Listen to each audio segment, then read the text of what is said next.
That is a total alarm. That is a red level crisis. Oh, and that's only one of thousands of things. They got local CIA. They got local tattletale squads, local Pentagon, mainstream news every day. They're putting regular army in over newspapers. In Austin, the new carbon tax head is a special ops, black op commander colonel from Afghanistan, and they put it in the news. They're going to have special ops running the carbon tax police. I mean, this is it, folks. They're all over the place. They're un-American trash, bought and paid for by offshore banks. It's a global corporate takeover. They're bringing down the U.S., and I've had enough of these bastards. And let me tell you, if somebody hadn't let you know, I'm going to tell you right now, this is a real crisis, ladies and gentlemen. And they just ease it in, always up in the game, always expanding it.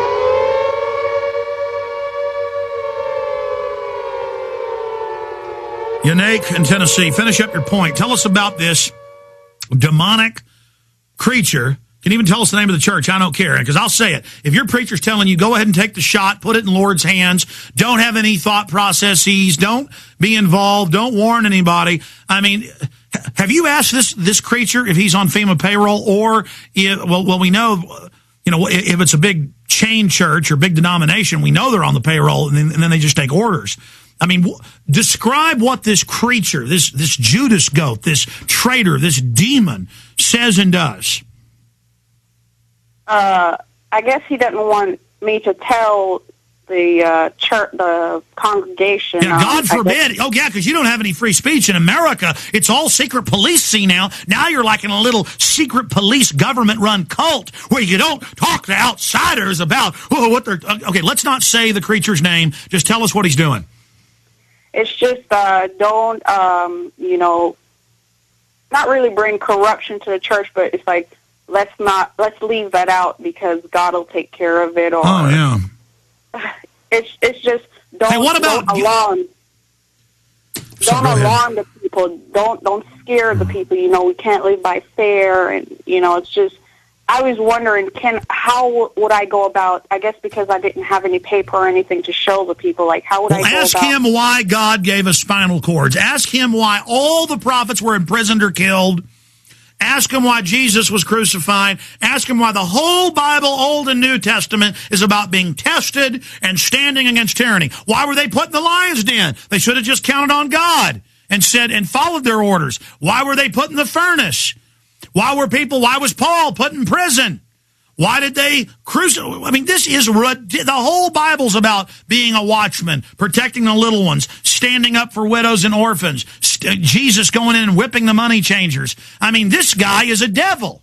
I don't know. What you do, ma'am, is you Google or search engine clergy response teams, and you print off the YouTube page.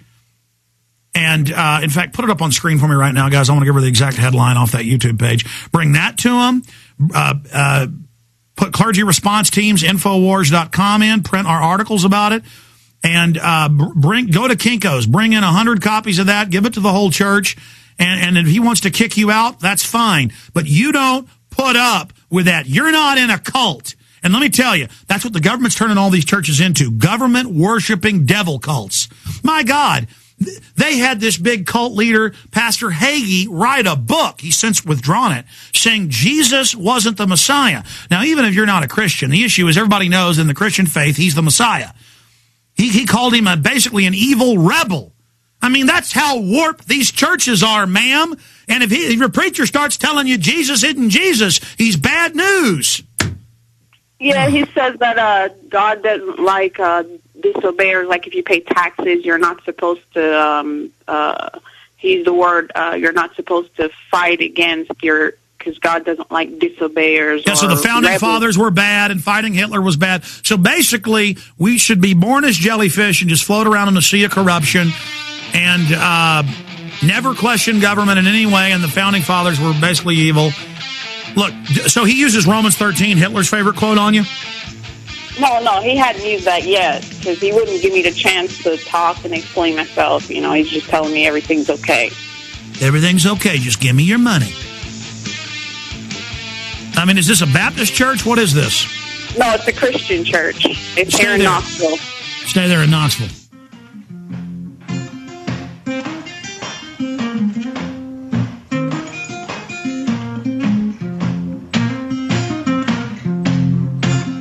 Don't want no shackles.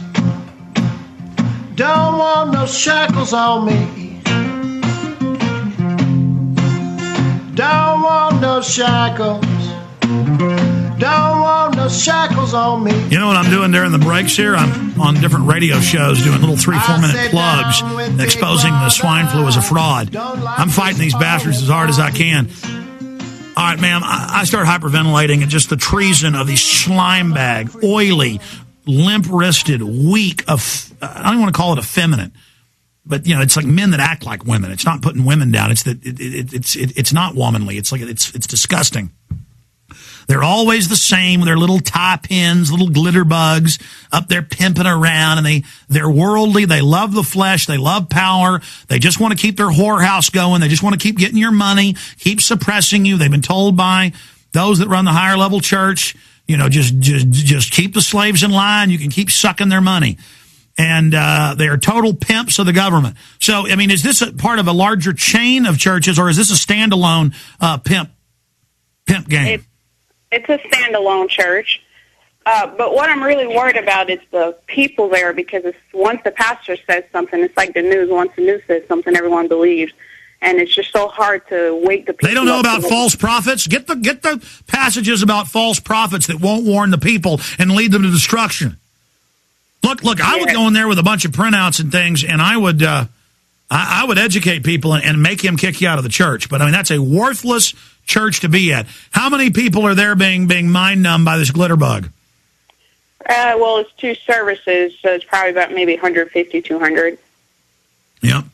Well, ma'am, you can go to YouTube, 60 minutes swine flu vaccine warning, and you can show them 60 minutes about how the last time they did this, it killed a bunch of people.